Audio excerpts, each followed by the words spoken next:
Without a shadow of a doubt, it's the Cronkite Show in social media history. Say, I want to welcome you to the real. It don't get no realer than this. It's the war zone. I got my good friend Donovan Sadiq, my homegirl Demetra Kaye, and I got a bona fide legend in the building. Say, man, when I got in the game, he was the first one to run into me. My man Quanell is in the war zone tonight. I hope y'all ready, because as usual, you're going to need a seatbelt by the time we get through. Say, I want to welcome you guys to the war zone. Say what's up to my co-hosts Donovan and Demetra. Tonight I got a brother in the building that has made a difference for a long, long time. Whether you like him or not, he get the job done. When I first started being an advocate and an activist, I ran into him at Fox Studios. He laid the game down to me like a real OG would. And told me what I needed to expect, told me how I needed to conduct myself. That's why y'all saw me at one time putting the suits on. My man said you got to put the suits on. So, tonight I got my good friend Quanell in the building. What's going on, Q? I am doing well, brother. In the midst of this COVID-19 epidemic, pandemic, or scaredemic, I am doing very well, brother. Thank you for having me on the War Zone to be a guest on this show. And to your co-host, Brother Donovan, I believe it is, and Sister Demetra, to the Queen, I greet you all in the greeting words of peace, in the words of the Black Liberation Struggle, Black Power, Free the Land, Hotep, and thank you for having me, brother. Hey, no problem, man. Give us a brief background on how long you've been doing what you do, because people, they don't even understand how hard it is to do what we do, and to do it as long as you've been doing it, it's a true blessing to a lot of people, man. I joined Islam in 1990 of September. I was able to attend a speech by the Honorable Minister Louis Farrakhan at then Sam Houston Coliseum, downtown Houston. And I have to admit that my brother and I were together. We smoked weed all the way to the Coliseum. We showed up high as a kite. And that was at the zenith of Sweet Swisher Sweets. And we were sweeting all the way there, brother. And I know when we got there, we smoked like a pound of marijuana. But that didn't stop us from going. They let us in. They searched us, and we went in.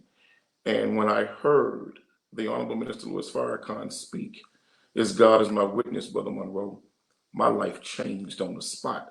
I had never in my life heard a black man talk like that. I had never heard a brother so smart. But what blew me away even deeper, I never seen so many black men so well organized, so disciplined, so clean, and moved in unison. That was the first time I had ever seen some quote unquote Negroes look like the Secret Service. I had never experienced anything like that. And so it intrigued me. I joined that night. And from that moment forward, as God is my witness, September of 1990, when I left there, I told my brother, I'm not smoking weed no more, Quincy. I say, I'm done, bro. He said, man, you tripping. I say, bro, I'm done. I've never smoked another marijuana cigarette, square, swisher sweet, and I never took another drop of alcohol from that very night, September of 1990, to this very day. Not when children were born, New Year's, Christmas, homies passing and dying. No matter what the situation or circumstance or celebration or misfortune was, I never took another drop of alcohol or smoked another marijuana square. My life changed that night. So I joined in September of 1990. And I was able to, activism was never in my mind, brother. Let me be very clear. That was as far as my mind as anything else.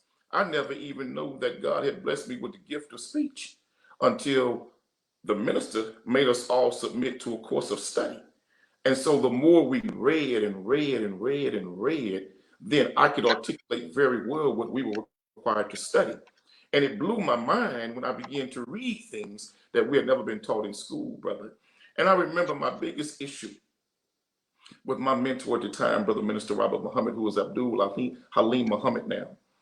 I used to always say to him, because I would go to every meeting he went to, Whenever he had a meeting, I was there. Sometimes I would pick him up from his home and I would drive him to the mosque and I would take him home that night. I was with him everywhere he went for years. And I would always say to him, Brother Minister, why do you tolerate these Negroes? Brother Minister, you're too patient with these Negroes, because he was always meeting with the politicians and some of the activists who were very good brothers and sisters, but the elected officials and the pastors, many of them were absolutely the worst. And I'm 21, 22 years old, and I would say to myself, man, if Black people knew how arrogant some of these pastors are and how vain and egotistical they are. And then when I would learn that the ministers would have PACs, and then they would endorse candidates. But I did, and I learned that the candidate had to pay for the endorsement. I was blown away. I thought that you come in, make your presentation, present your platform, answer questions, and then they give their endorsement to the most qualified, the best interest of Black people. But no, you could buy the endorsement. And it blew my brother. And so I had a very low tolerance for that. But my mentor always told me, be patient with our people. You got to love them more. They've been taught to hate themselves. But my biggest pain was I couldn't stand a lot of them Negroes, brother. And so I was rebellious. I was hard-headed. But Minister Farrakhan would always teach us. He said, brother, if you're not willing to suffer on behalf of your people to redeem them, you're not qualified to lead them. So that's how I really got started as an activist in the Nation of Islam. Well, I want to give a shout out to Quincy. A lot of people don't know Q. They don't know the other Q. And God bless him, and God bless you, because people don't even know that for a long time, many, many years up, and still to this day, Quanell sponsors youth football. People never knew. You see what I'm saying? And these are kids from our neighborhood that don't have the money. And he never brags about it. He never says anything. So yeah, I'm gonna put you out there, and I want to shout out to Q, who been in them parks for 20-something years. Right. And we done had some wars, man, when I was coaching. I just want to shout out to Q. Demetra, you got it. Well, once again, I'd like to say welcome, and it's a pleasure meeting you. And just listening to your story, I can't help but to think of my father's story, who has been a member of the Nation of Islam since he was 19. So roughly about, 55, 56 years. And he said when he was first introduced to the Nation of Islam, he was on his way with a full ride scholarship to Pepperdine University. And he turned it down to study under the Nation, because he said he knew that he wouldn't learn who he was at Pepperdine University, that he would learn who he really was through the Nation of Islam. So just hearing your story, I know personally from my father's testimony how powerful the Nation has been. So, and I think anybody who has been able to hear Minister Louis Farrakhan speak, I too heard him speak in 1990 at the Coliseum in Los Angeles. Now, I've heard him speak before that, but it would just... In fact, I went to LA and was there at the Coliseum. So you know how many people were there. Yeah, but that's when Dr. Khaled actually got into it with the Jews out front of the Coliseum. And I remember walking up the steps, and there was some white people protesting death to Farrakhan. We want Farrakhan. How do you want him dead? And I remember this bald-headed Black man, well dressed, just looked chiseled. He come out with a squad of men and walked up to him and said to them, say death to Farrakhan one more time. I dare you, and I'll break your damn neck in this concrete. And they never said it again. That was my first encounter with Dr. Khalid Abdul Muhammad. May Allah be pleased with him and rest his soul. And I actually had the pleasure of meeting him a few times. And my father was probably one of those men standing with him, because my father was actually his first lieutenant. So as you said, Brother Khalid Muhammad was an awesome man. So I'll turn it over to Donovan. All right. Hey, welcome. Heard a lot about you. Now, I'm not a Muslim or anything like that, even though people say, oh, your name is Sadiq. So are you Islamic, or what did I say? Well, yeah, it's an Islamic name, but I'm not a Muslim. But I follow it very, very much when the Honorable Louis Farrakhan had the Million Man March. I did 24 years in the military, so they really were coming down on brothers that were doing some trying to do some militant things.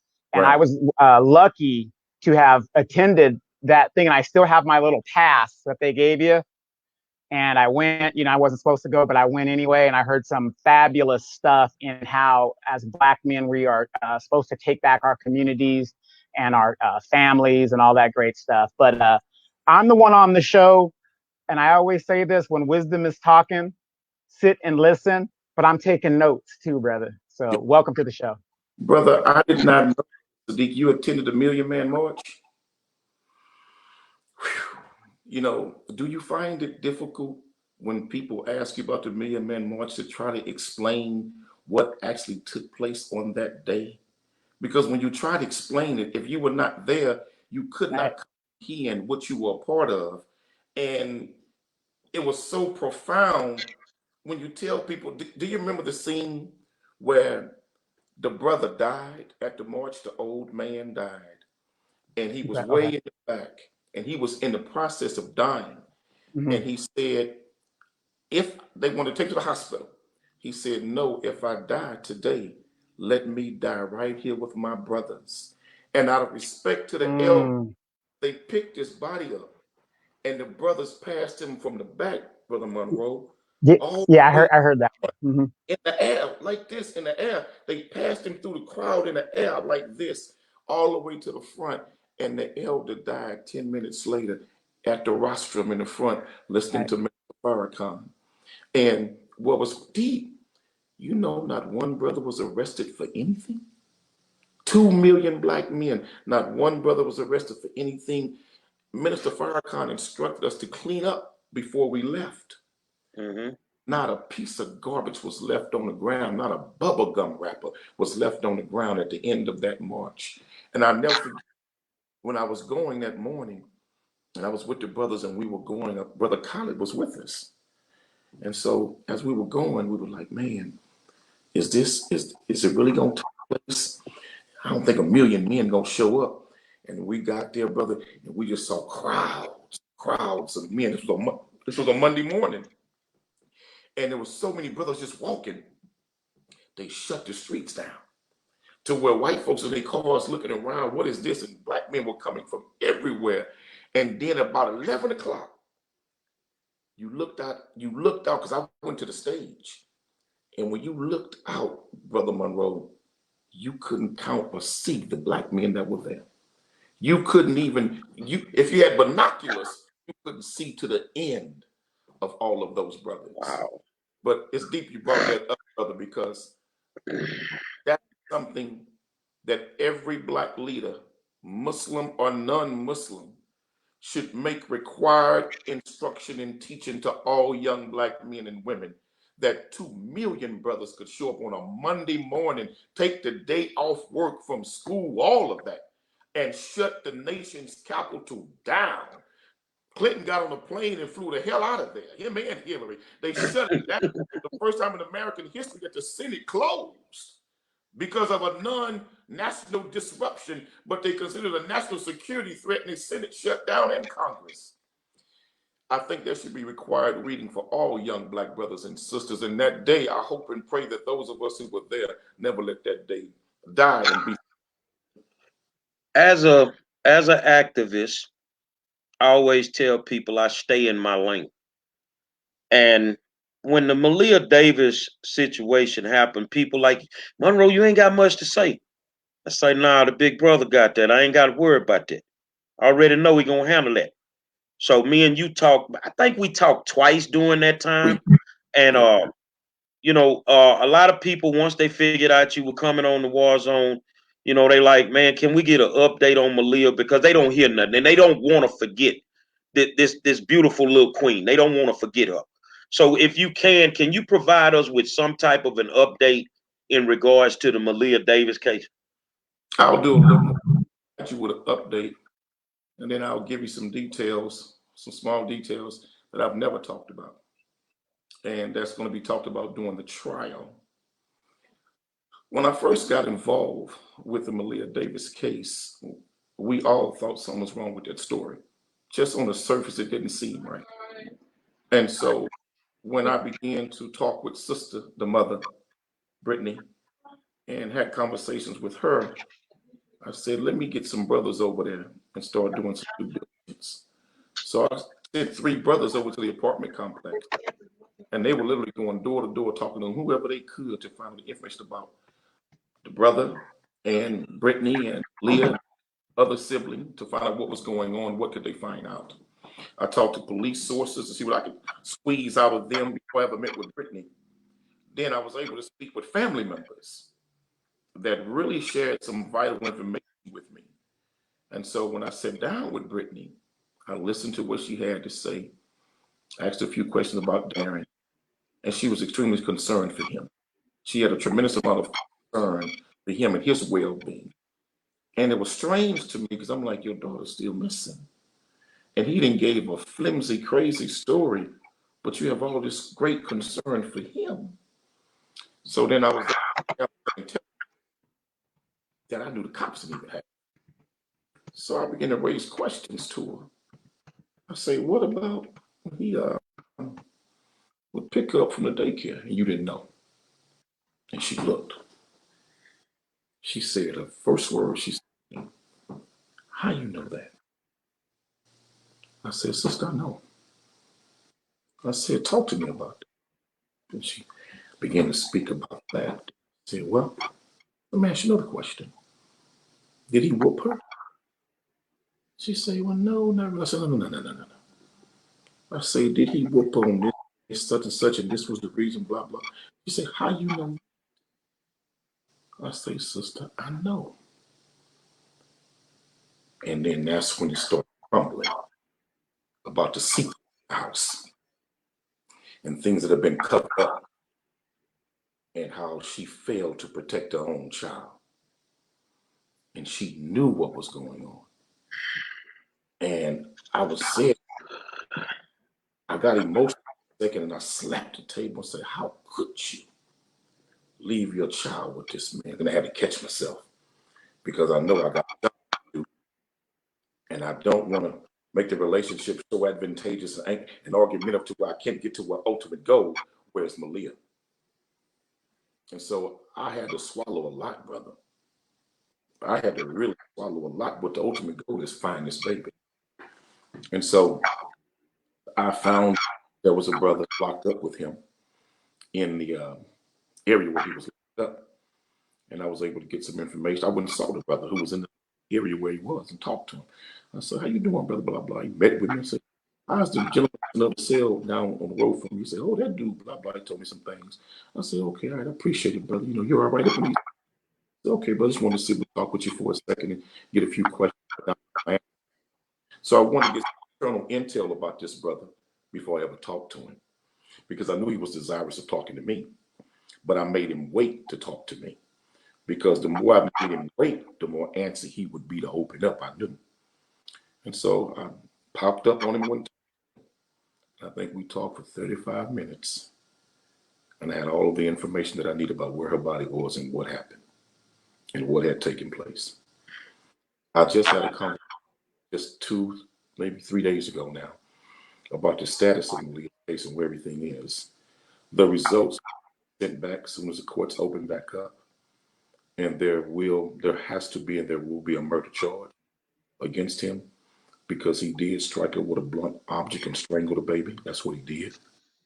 And so the murder charge was coming, but COVID-19 has shut down the courthouse and slowed everything up. But they wanted to make sure that the FBI did all of the testing and did all of the forensic work. So they sent everything to the feds, and they've come back with firm conclusions about everything. So murder charge. Wow. Demetra, go. You can go. So I'm just kind of eyeballing the comments a little bit, and people are inquiring about the arrest of the mother. Do you have any information in regards to that, or do you think she should be arrested? I believe the mother must be held accountable for what she participated in. I believe she held accountable for what she helped cover up. I believe she should be held accountable for the lies she told. She knew the abuse that was happening to that baby and lied about it. When she had to go to the hospital for the injury that she suffered, she knew the baby did not fall. She knew that he had done that. And so she knew the physical abuse and she helped cover it up.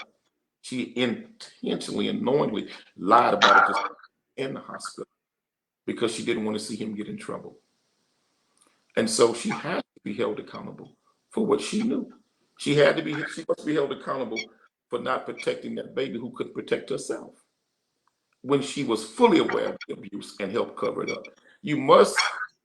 To me, she has to be charged with negligent homicide in my opinion, because she was totally negligent in protecting her daughter and helping to cover up the abuse that subsequently led to her death and murder.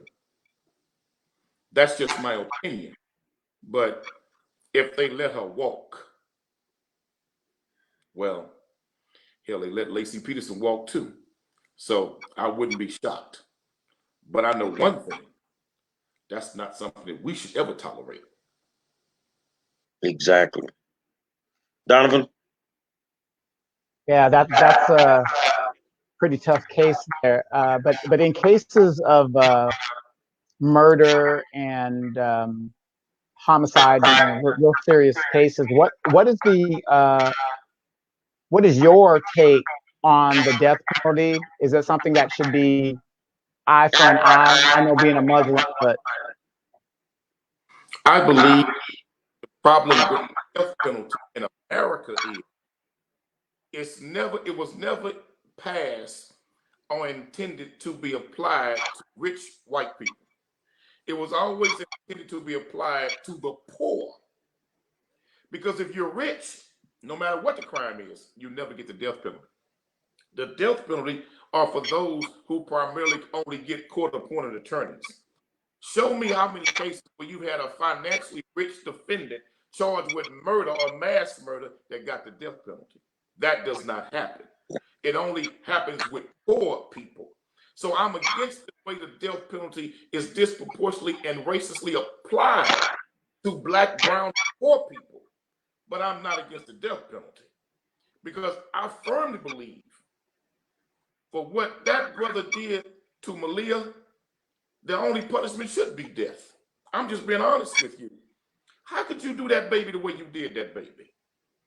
You picking that baby up from daycare, when she's supposed to be at school, and you taking her back home to have your way with that child. Ain't no damn sale good enough for you. So why we sitting around, you and me, Brother Donovan or Demetra and Brother Gary, we spending tax dollars to feed a Negro like that 3 meals, his dental, his health care, make sure his laundry is done. The hell with that. We give him the same prescription he forced that baby to drink from. So I'm not against the death penalty, but I'm against the racist application of it. And it's only applied to poor people. It needs to be overhauled and cleaned up. But some of these folks deserve the death penalty. I think the death penalty be given to pedophiles. I'm being honest with you. They catch you selling child pornography. They catch you sharing child pornography. Like the white girl in Galveston, she recording while her boyfriend is molesting her 2-year-old daughter. Now, hell no, that's the death penalty. Ain't no jail for that. Ain't no therapy and counseling for that. You got men around here exchanging child pornography. They using family members' children, raping them on video and selling the footage. You deserve to die, period.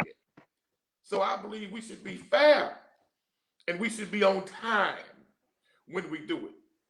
We got that video? All of appeals don't matter. I'm gonna cut the appeal short right there. We got you live on camera. And we deal with it righteously.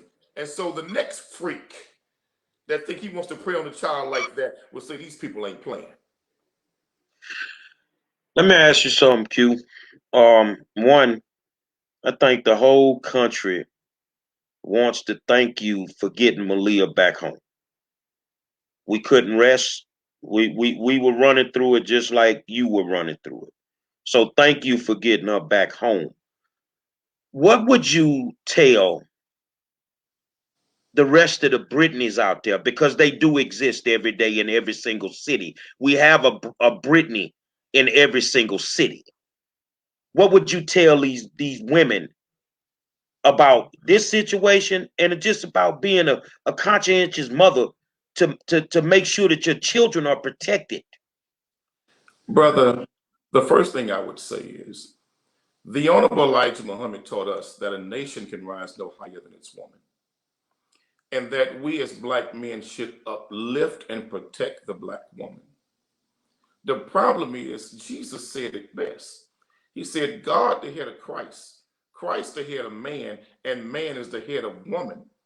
If the women have gone crazy, well, brothers, we got to look in the mirror at ourselves, because God said we should be in charge of the decency and protection of our community. So the first thing I would say before I speak to the Britneys, let me speak to Johnny, Larry, JoJo, and John. We got to come together, brothers, and we got to clean up our community by any means necessary. When I was growing up, Gary, Sister Demetra, Brother Donovan, man, wasn't no such thing as a strip club in the Black community. You couldn't find one. But why in the hell are we tolerating that now? We got sisters stripping on a pole a block from the church in a strip club. But when our fathers were coming up, the club would be in ashes. So we blaming our sisters when the men have become so punctified and so weak in how we deal with the situations of determining and controlling what is spilled and spent and shared to our children and our people. So I got to say to the brothers, hey, man, you know, it's amazing, brother, how we love to point the finger at what white folk do to us and how wicked white folks are. But yet we go very silent about what we do to one another. Some heinous things, things that are undebatable heinous. So I would encourage the brothers, listen, brothers, man, we got to come together. Ain't no such thing about what your religion is. God don't care about your religion. God cares about your conduct, your behavior.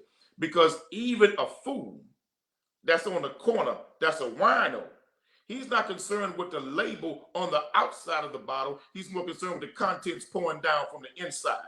We got to get more about spirituality and content among us and not a label.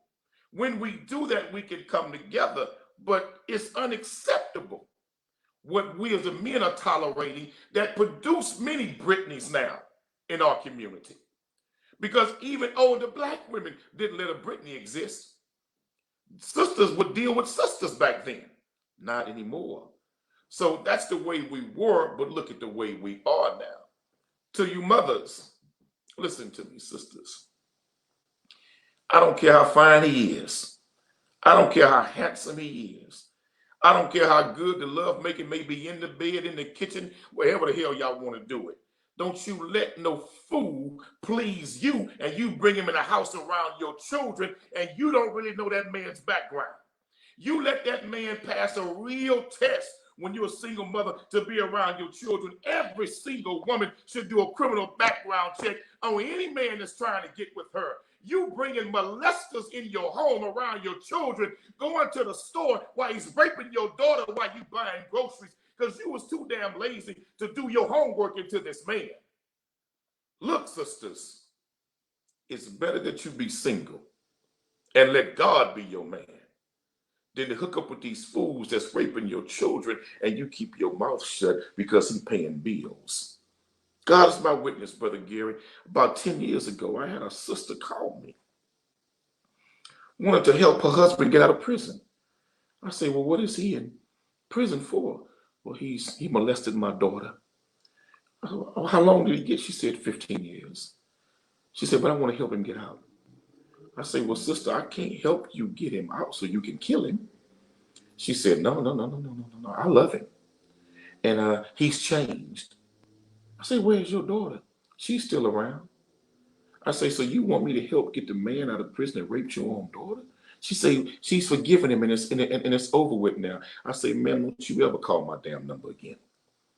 I said, in fact, you ought to be in jail with him. As God is my witness, brother or sister from South Acres called me from where I was raised, trying to help me get this man out of prison who raped his own child. That's how sick it is now, Brother Gary. You got sisters that know what these men are doing to their children, but will blame the child, will blame the girl. These are mothers doing this. Put the child out the house and keep the man there. But the deal is, I say this. If you're a young girl and you're being raped by a stepfather, or you're being raped by a boyfriend or male friend of the family or member of the family, you tell your mother, tell the school, tell your mentor, your pastor, your neighbor, but make sure first you tell your biological daddy. You go straight to your daddy, your biological father, and tell him what the hell is going on. And I want to say this to you, sisters. If your biological daddy don't do nothing, reach out to me. Because them the kind of Negroes we should put on programs like this. Your daughter came to you and told she was being raped by this man, and you ain't do a damn thing about it. You don't even deserve to be alive. See, that's what you got to do, Gary. Exactly. Brother, we playing. You in a damn club having fun, and your daughter just told you she's being raped, and the rapist ain't had a damn word from you. No, brother. We got to change the way we do things. Exactly. We got to be more of the internal police force for our community. Brothers got to know, if you rape that little girl, she get it to us, your ass is grass when we find out. Pardon my French, but that's the way we have to act and become, brother. So, that's my message to the Britneys of the world. This is real, but there's too much madness going on, man. When I was growing up, Brother Gary, I remember, I'll never forget this. I was up at Cloverland Park playing basketball, and Johnny Binder was up there. And Johnny Binder's Reverend Jeremiah now. He was up playing basketball. And Smitty, brother named Carl Alonzo Smith, Smitty came up to the park with a good friend of mine now, Kenneth Bell. And they came to the park, and Smitty was smoking weed. And I remember Jeremiah said to Smitty, man, see them old ladies over there, man, put that weed out, bro. We can't do that in front of old ladies like that, man. Let's go back behind the building. Smitty put it out, went back behind the building, chopped up what he had to chop up, and went on. But I'm saying it to say this. Now our young brothers at the park smoke weed right in front of the grandmothers and smoke it right in front of the kids, and don't nobody say nothing. The point I'm making is even the gangsters had rules. Exactly. And the rule was you didn't hit anybody on a Sunday. If you had to settle a dispute, you couldn't shoot anyone on a Sunday during church hours. That was one. There was another rule. You didn't put your hands on civilians. If wars broke out in the streets, it was between the brothers in the gang, but you couldn't harm civilians. Exactly. Now everybody's free game. But these were rules that the gangsters put in place. We've gotten away from the way we used to do things, brother, and we got to get back there. Demetra? 100% agree with you. And just before I go to the next point, I always think if there were some men, and I'm sure there's a lot of men around R. Kelly who knew what he was doing. If when he first started doing that, somebody would have, whooped his butt, put a foot to his backside or something, I believe he probably would be or have gone as far as he's gone. But let's go ahead and transition to Ahmaud Arbery, a young man that was murdered by the white supremacists in Georgia. We've all, I think by now, have had a chance to see the video where the two white men pretty much hunted him down as he was going for an afternoon jog on a Sunday afternoon. They murdered him in cold blood, fabricating a story saying that, he looked like a burglary suspect. And, they were asking him to stop, and they, was aggressive, and the story. It's always the same, really. And so I don't think that we're shocked that this is still happening to Black people in 2020. But I want to ask you, in your opinion, what needs to be done to by us to stop what's going on as far as us being lynched? One of the first things we have to do when these things happen is stop letting bought and paid for, window dressing, handkerchief head Negro leaders become the leaders of the march, the leaders of the cause for justice, the leaders of the mobilization and the organizing. We got to stop let hand-picked elected official type Negroes be the spokespeople for us for liberation and justice. That's the first. Because many of the Negroes we see out front when somebody is killed or murdered, them Negroes will not bust a grape in the fruit factory with a sledgehammer. So let's get them out of the way, because many of those brothers have lost their testicular fortitude to even raise their voice to the enemy in the right manner and demand the right thing. That's one problem. Two, we failed to learn from white folk the way we were supposed to. One thing Malcolm X said is that there was no better example than the white man as what to do when you wrong me. One thing about white folks, they taught Negroes very well. When you harm white folks, there's a price to be paid immediately, and the other white folks who have to judge them for it call it justifiable. We got to stop being going to the graveyard. See, right now, we go to the graveyard, we cry, we protest, they make a marker, make a documentary, we make pilgrimage to the site of the grave or the murder site. Everybody going about their business. But I say we treat white folks the same way they've delighted for hundreds of years in treating us when they perceive we have wronged them. And white folks know exactly what I'm talking about. So I say we treat you like you treated Osama bin Laden when he was your enemy. Because the first bombing in America using airplanes as terrorist weapons was not in New York City. It was in Tulsa, Oklahoma, when they used airplanes to murder black men, women, and children in Tulsa, Oklahoma in the hundreds. But yet they say that was used in New York, declared Osama bin Laden an enemy of the state, and everyone who gave him comfort and support, we declared them enemy of the state. Well, it's the same thing we got to say to white folks. When you murder us, you are an enemy of the state. When you kill us blood, and to the district attorney, to the judges, to the politicians, and the Negro leaders that help you get away with it, you too are declared enemies of the state, and we will hold you accountable. That is the only way that this will stop. There's got to be mutual caravans to the graveyard. Period. I'm telling you, this is Trayvon Martin 2.0. Now George Zimmerman is selling the murder weapon, auctioning the murder weapon online. See, you can only do that to weak Negroes that you feel like ain't looking for you. So you can say, I'm going to auction the weapon I used to kill a child. And white folk get in line and bid high dollars for it. See, the bottom line is, man, we got to change the way we deal with them. And when we do deal with them by the means they deal with us, that's all the change we need. I guarantee you the game will change.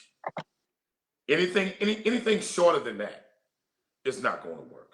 We've set in, we've marched in, we've yelled in, we've burned out our own communities about it. Hell, some would have slept in just to get next to the enemy. But ain't none of that gonna work. If we not down to set the goddamn city on fire, ain't none of this gonna work. Donovan? Honest belief. And I've been doing this at least almost 30 years. For 28 years, I've been doing this. We watched them kill Byron Gillum, same way, right there in 3rd Ward, right there by Yates. We watched them kill Adley Delaney the same way. Man. Nobody held accountable. The bottom line is, man, everybody thought I was crazy when I said after the Trayvon Martin death that I was going to lead a protest to River Oaks. They thought I had lost my mind. This nigga is crazy. You going to River Oaks? I say yes, because no black leader or activist or organization has ever taken a fight to River Oaks. And that is the seat of what injustice and financial injustice, political injustice in this city, that's the seat of the control of it right there. So I say, man, let me let these white folks know They're not dealing with the same group of niggas they've been used to dealing with for so many years. And we took crowds and went straight up in the River Oaks, scared the hell out of them crackers. Some super rich white folk had never seen nothing like that. And then we went to 288. And that was a memorable moment because we were the first ones in the nation to shut down a major highway right here in Houston. Then when it went around the news that we shut down 288, then these other cities start doing the same thing. Look, we got to disrupt this situation so strong financially also to where they demand serious change. We got to shut down the Rockets game. We got to shut down the Texans game. And we got to be fighting out there like cats and dogs with crackers. That's the only way it's going to work. That's just period, man. And some of us are willing to die. I have to be honest with you. Because John Henry said, if white folks give me liberty or give me death. And Minister Malcolm X said it best, death is sweeter than slavery. When is this going to stop? When we make them stop. Donovan? I'm just going to switch it up just a little bit. I just have a question. Okay, like in our community, and you were talking about the men, and the men take a big responsibility in leading the community and the way it is today. So, I did 24 years in the military. So, I come from a military family. So sometimes young mothers will come to me and say, oh, my son is, so this, I can't control him. I'm thinking about putting him in the military. And, sometimes going in the military is not a good thing, especially if that child isn't disciplined to take orders or do what they need to do. And you could come out of the military and just destroy yourself when you come in the civilian world. My question basically is, why is it that our sisters and fathers don't sometimes say, you know what, son, maybe you don't need to go to college because not everybody's college bound. It's just like Demetra's father. Sometimes you might, steer him and say, I think you need to get a little bit more discipline and maybe understand you. Because, people always talk about the HBCUs, and I'm not against HBCUs. Went to one. But to me, the biggest HBCU is the Nation of Islam. I think one of the biggest problems is, and I've said this for decades, the number one institution that should be manufacturing and producing the assembly line of productive Black men should be the Black church. Because you got one on every one. How can some of these pastors brag, I got 5,000 members, I got 8,000 members, I got 10,000 members, but everything is going to hell all around your church? The prostitutes are literally to shut down the entrance of your church, but Negro, you bragging about having 10,000 members. Are you serious? Right there in South Houston, I watch our brother who has a nice congregation, beautiful church, on TV complaining to HPD about they not doing enough to prostitutes from in front of his church. You don't see no hoes in front of the mosque like that. You don't see no prostitution in front of the Nation of Islam like that. And we ain't calling 911 to fix the problem. That's the problem, brother. You have some real Negro pastors who've been the number one architects of keeping Black people under oppression, mentally, spiritually, and financially. It is sad that we've gotten away from what's biblically correct, and we care more now about what's politically correct and acceptable in the Black church. And I have to say this, and I know some are going to disagree with me and might even get angry with me. We have too many weak homosexual men leading young Black boys right now, period. Period. And you got Negroes in the church, in the pulpit, talking about how they like to watch butt naked boys dance in the club. In the church, in the pulpit. Got audio asking a man to come give him oral sex. But yet he's back in church leading come Sunday. Man, this is sickness. This is sin, sickness that has taken over our community. I love pastors that are fighting night and day to clean up the situation. I think one of the best pastors in this city, the best that I have, if I was not a Muslim, I'd follow that brother, Pastor T.K. Anderson, over at Lily Grove Baptist Church.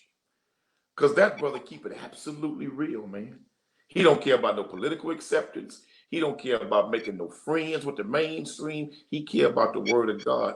We need more like him, brother, for us pastors in this community. If we don't, we're going to hell because we're already there, brother.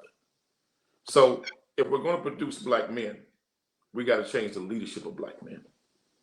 And then we back to those after proper and appropriate leadership, brother. That's just Of, of course, we just found out that they charged the two guys in Georgia with murder. And I see some people celebrating that, oh, they charged them. You ain't do us no goddamn favor. It shouldn't have took 2 months for you to charge them. That's the problem that I have with the whole process with black people. You think that we just got something major done. If you fought at a cop too loud, you in handcuffs, you beat up, you going downtown. You murdered 2 black men.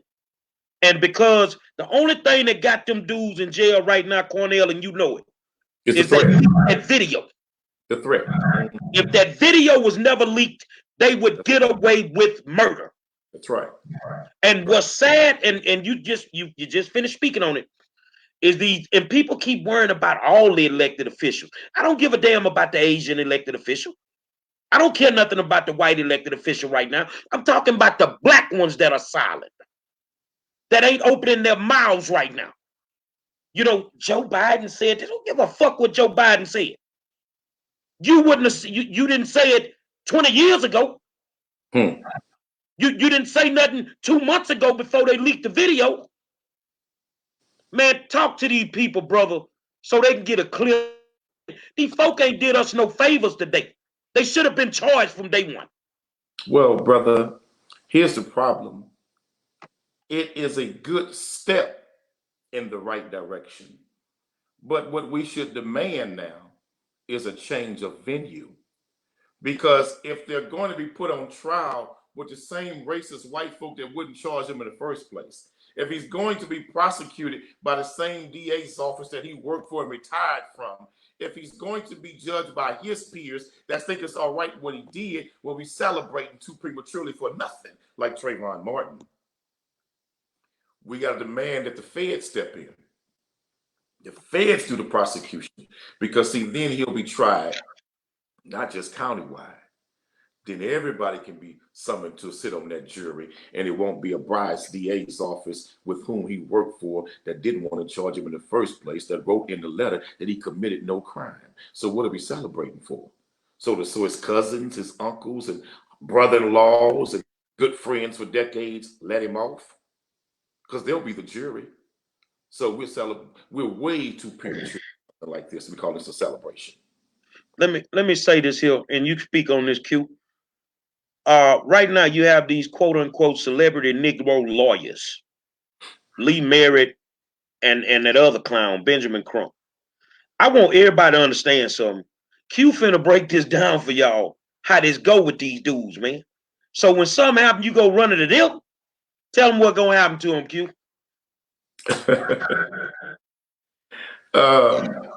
I've had several brothers and sisters who've come to me who were represented by Mr. Crump and represented by Mr. Merrick.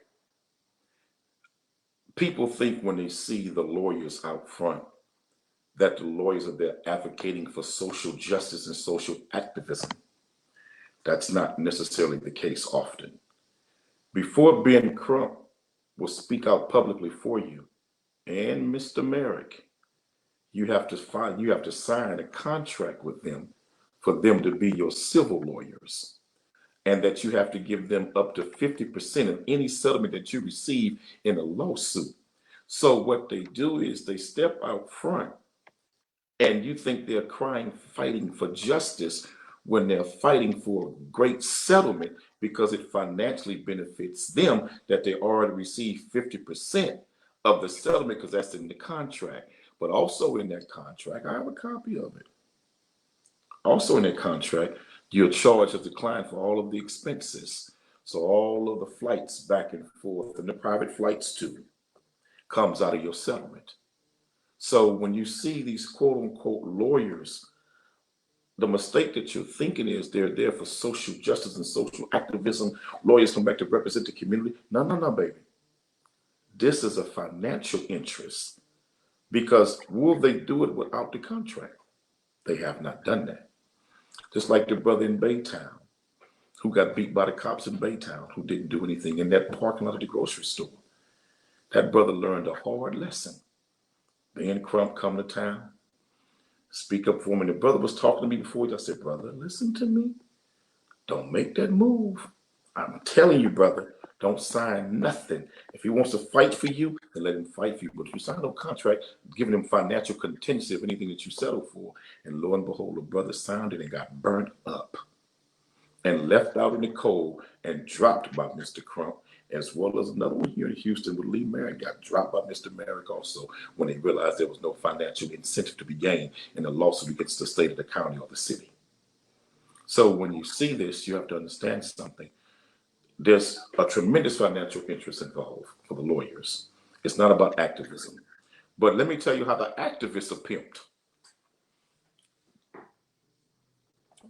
Let me tell you how the activists are pimped.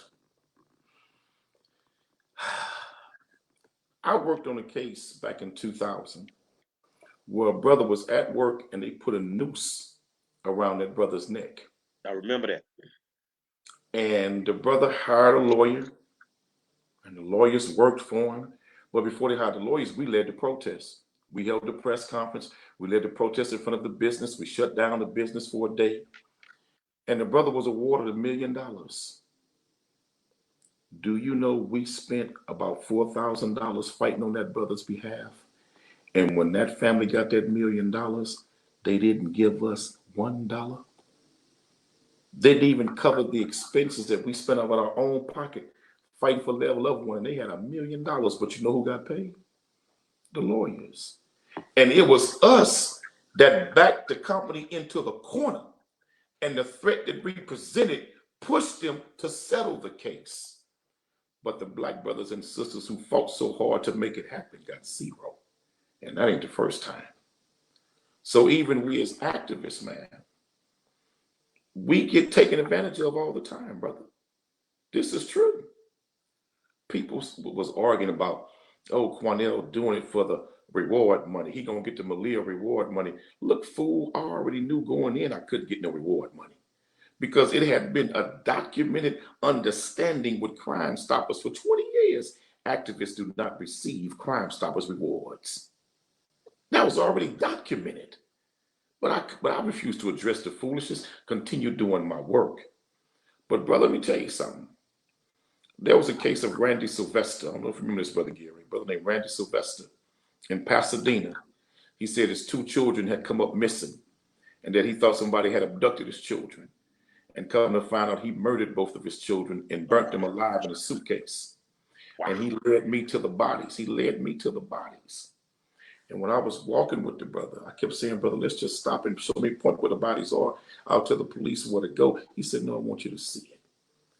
Then it went further down, about maybe 50 more. I said, brother, let's just pitch black dark and let's just stop, point to the direction. They'll go over there and look, and they can find. Say, no, brother, I want you to see it. And when I went over there, brother, he opened the damn briefcase in front of me. And I saw the burnt children in the briefcase. And when he opened it, a chemical rushed out of it. A chemical came out, some type of chemical came out of it quick. Well, I breathed it in. And so I developed a viral chest infection from it. You with me? While the cops was on TV receiving awards, while they was getting bonuses, I didn't have no health insurance. Where was I going to go? And thank God for Dr. Edith Irby Jones. May God rest her soul. Yes, sir. She treated me for free.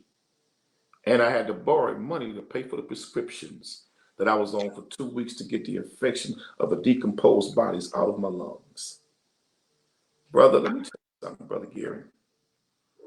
You know how many times the police officers union sued me for speaking out on behalf of black people? Sued me on 3 separate occasions because they knew that they would try to silence me through the lawsuits. And I spent all of my children's money, college fund, defending myself in a lawsuit for speaking on behalf of Black people from the HPD lawsuits. Every dime.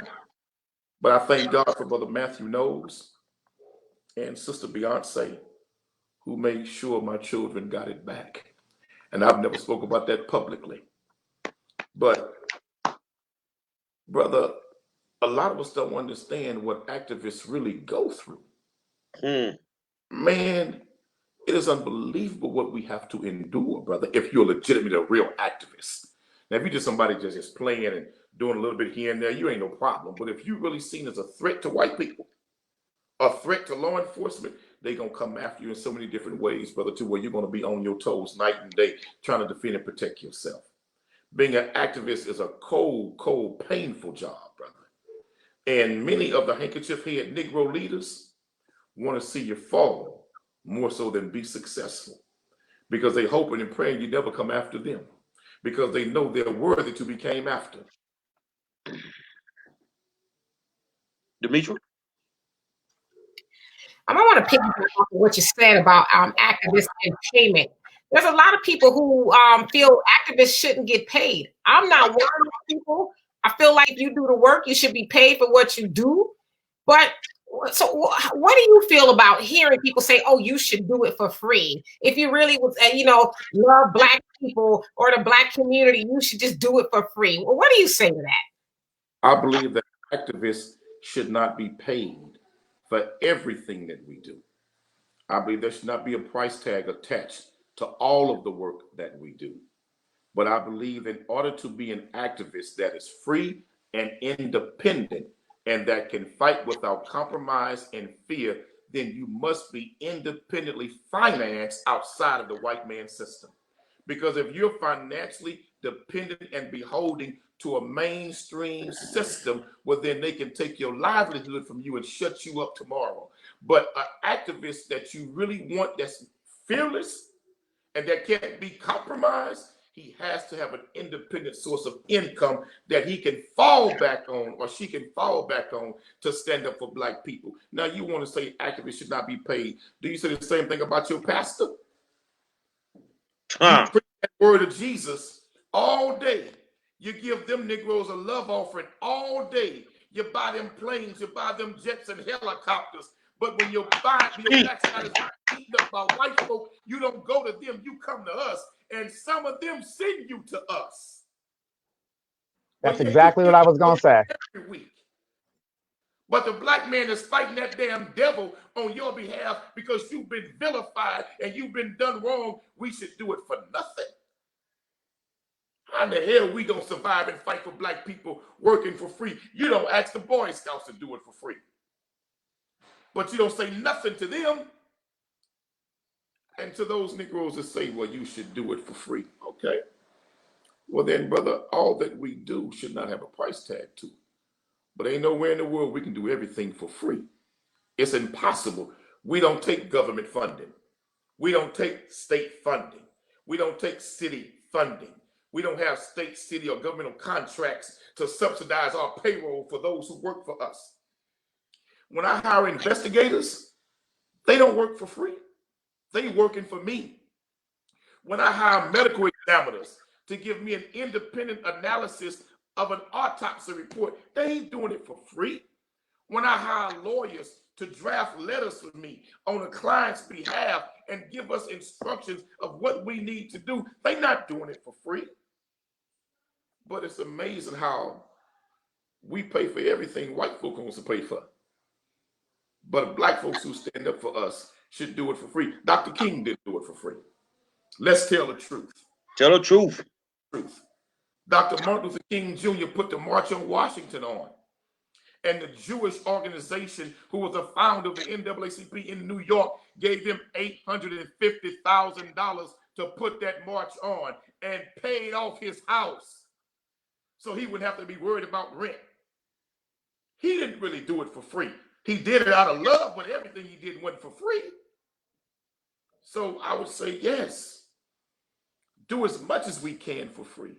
And God knows I do. But ain't nowhere in the world we can do everything for free. It's impossible. I'm gonna piggyback on you, man, because I do it. I mean, I'm faithful, and you brothers that's been out there, you Derek, you know, Dr. Abdul, you know, one day I called Derek for some advice. I said, man, I'm the little brother in this. He said, nah, you ain't the little brother no more. You done grew up in this game. So, you know, a lot of people don't understand. We need information. We got to get files. You know, you go file a Freedom of Information Act. Sometimes people charging you $400-500 for this. That's So, right. you know, at the end of the day, yeah, if we could do a lot of this stuff for free, we would. But I mean, just to put gas in the car, you know, it's what it is. And Brother, like let me, I tell people, and I don't care if they get mad, Q, I'm not gonna tax you. This is what I charge, and I'm an advocate. I clarify that. I love being an advocate. So when you call me, this is what I charge. This is the agreement. If you can't handle that, I'll work with you. But if you can't handle that, you're gonna have to call somebody that can work with you. I mean, because if you telling me I need to come to Oklahoma City, come on, man. brother, let me tell you, one of our good sisters in the Panther Party, I won't call my sister's name because I don't want to embarrass my sister, but she took her last payroll check to go out of town to lead a protest. And she called me and said, brother, we don't have gas money to get back. I said, sister, what's going on? Thousands of people showed up at the protest and they have gas money to get back. And I sent my sister the money so that she would get back into the city. But it's a shame, brother, that she go down there with a squad of people to fight for black people and she ain't got gas money to get home. Brother, that's wrong. And it ain't right, man. And here it is, even the stripper gonna be paid, whether her performance is good or bad. But you want black men and women to sacrifice their lives to keep our community safe and strong and clean. You want us to do it for free. And then when we're poor and we're raggedy, you make fun of us. Mm-hmm. We look raggedy and look poor and rusty, you talk about us. No, brother, come on now. Sisters, come on now. If you want real activists, you got to make sure your activists ain't working for Merrill Lynch. You got to make sure ain't working for the mayor's administration. You got to make sure that your activists ain't downtown working at the sheriff's office part-time and your activists after work. That shit is not going to work. Pardon my French. I've got to be real with you because they will be compromised. Demetra, final thoughts? So, in short, I just want to say thank you so much for coming on here. But I'd like to ask you, what do you say to those who are always waiting on the activists to do something? Well, when they gonna do something? Where are black leaders at? What do you say to them? Like, what can they do in the meantime? Because I saw a comment on here. I was wondering, I won't say what it was, but wondering how come you didn't answer a phone call? And the whole time I'm reading it, I'm like, well, what was the matter with you? Why didn't you do something in the meantime? So what would you say to those people who are waiting on you?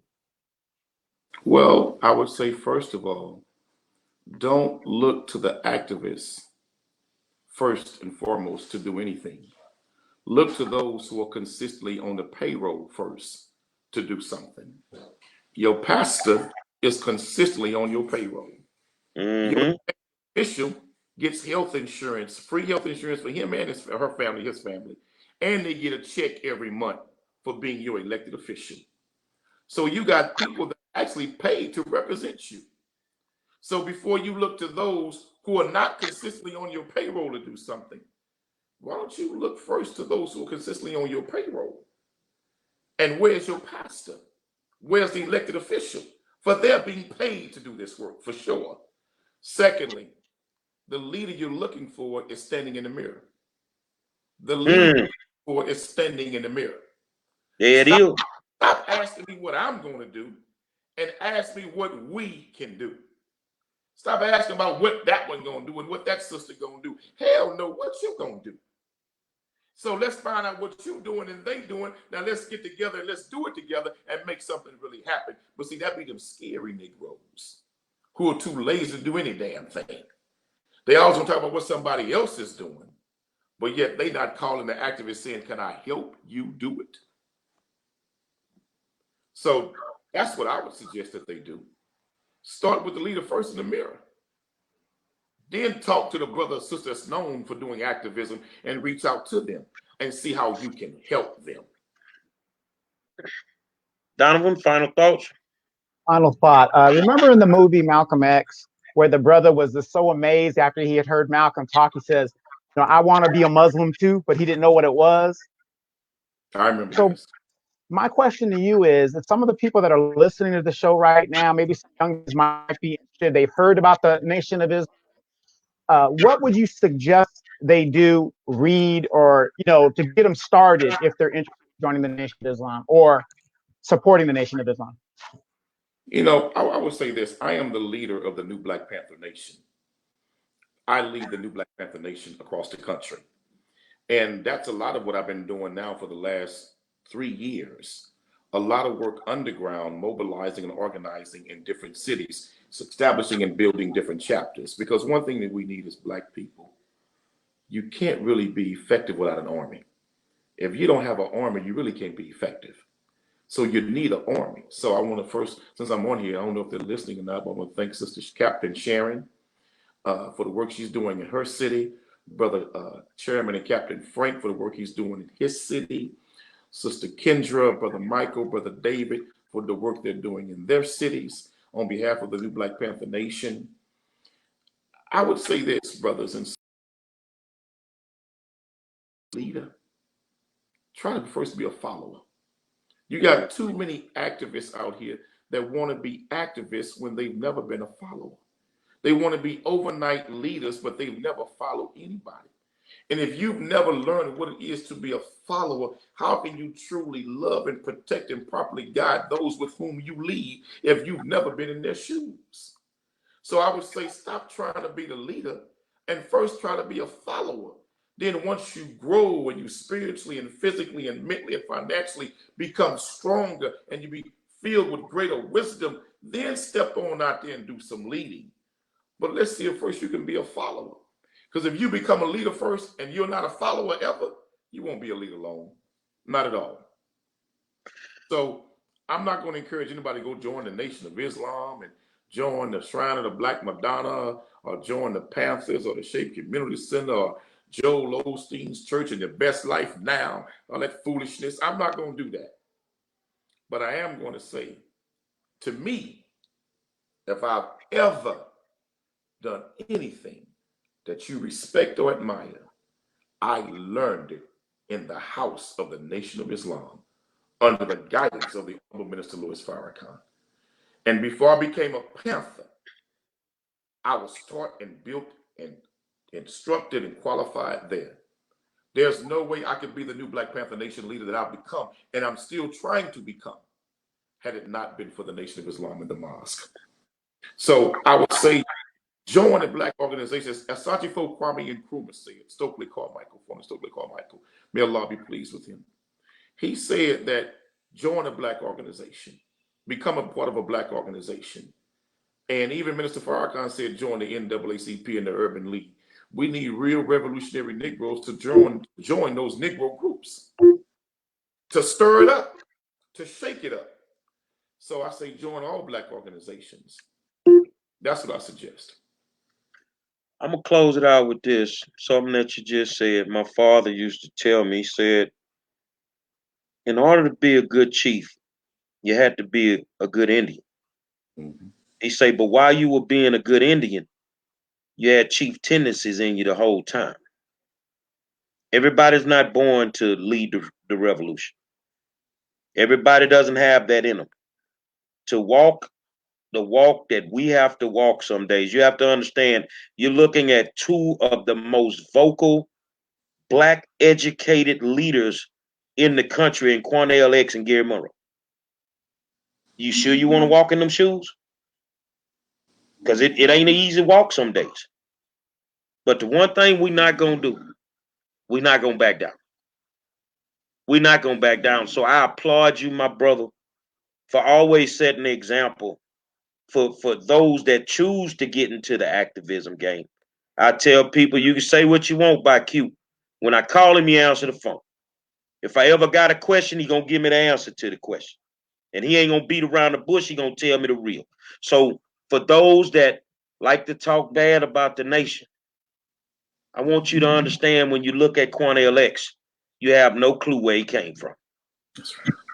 You have no clue what he walked away from to just try to get it in order. But it took the nation to do it. We got something in common because my life ain't been the same since I heard the minister evil. That's when I went to war because I clearly knew at that time who the enemy truly was. Right. And we have the same philosophies. So I'm going to tell y'all what, man. Future shows, man, is blowing out the water.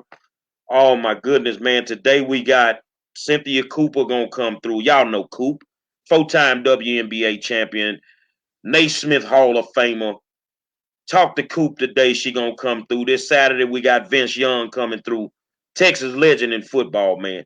So, you know, and the good thing about us, and I tell people this here, we ain't the turkey leg hut. We don't just cater to superstars. Sunday I'm gonna do something a little different. If y'all cool with it. Why don't we honor our mothers? Why don't we put up a link for them to come in and out this show? If you want to honor your mother Sunday, then come on in and you get to pop on the screen with us. Because it ain't the big dudes that made us, it's the little people that sit there and watch every single night for us to listen to me talk crazy. And I go off some days, Q, you know me. Of course. To have a brother come on that I see do the work. I've been watching him do the work, taking care of the seniors, taking care of the youth in the community. That's what this is all about, man. That's what this is all about. Tomorrow night, Judge Angela Graves Harrington. We got to have a conversation about exactly what she do and make sure that we are following the law and the judge ain't violating it. And that's what it is.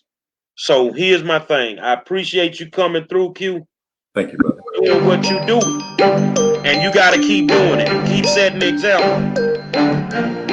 I want to thank my co-host, Donovan Sadiq, the Nubian Queen, Demetra Kaye, and our guest tonight, my good friend, Quanell X. Every night, 7 o'clock.